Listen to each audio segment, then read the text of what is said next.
We have reached the mountaintop in our organizing for our mission. Our first step was to identify the 150-foot safety zone.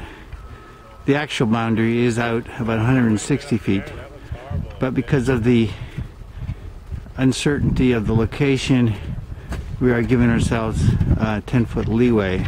So the actual boundary probably lies 10 feet to the left of the line that you see. This area to the right of the line is the disputed territory. In the final order for this project that was issued on May 31st, almost 6 months ago, there is a section that has particular relevance to today's activities.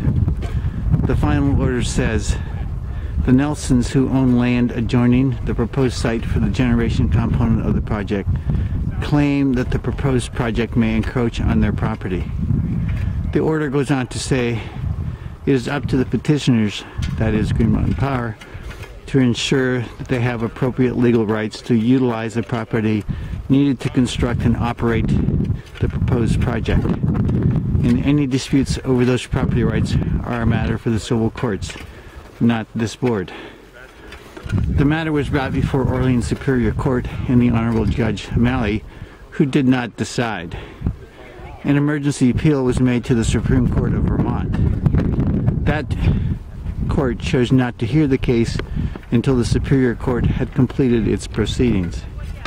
The inaction of the courts on this property dispute may turn out to be relevant in today's actions. We, as mountain occupiers, are here today to witness the destruction of the Nelsons' land due to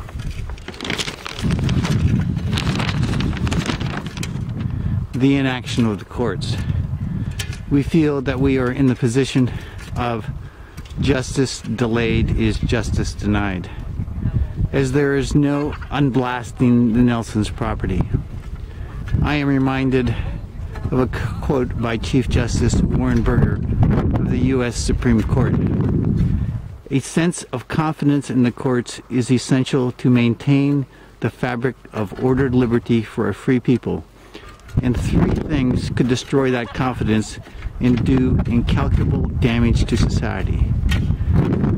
First, that people come to believe that inefficiency and delay will drain even a just judgment of its value.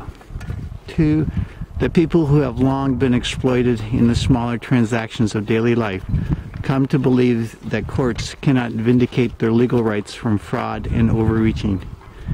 And third, that people come to believe the law, in the larger sense, cannot fulfill its primary function to protect them and their families in their homes, at their work, and on the public streets. You may be wondering what is happening.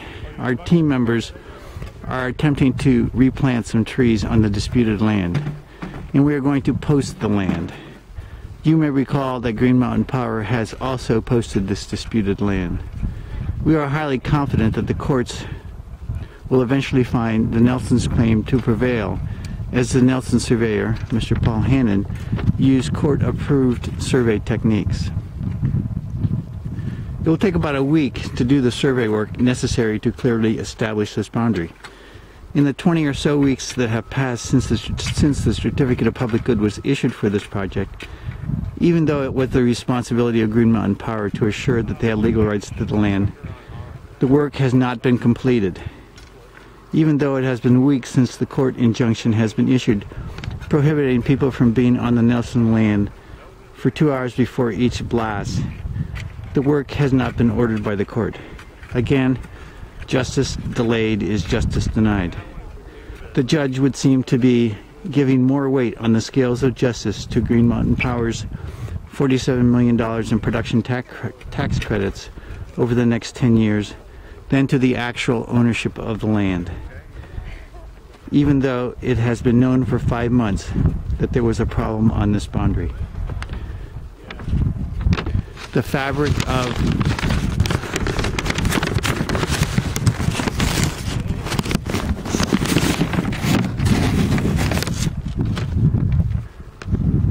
of ordered liberty for a free people is severely strained, as the rights of corporations overpower the property and First Amendment rights of citizens.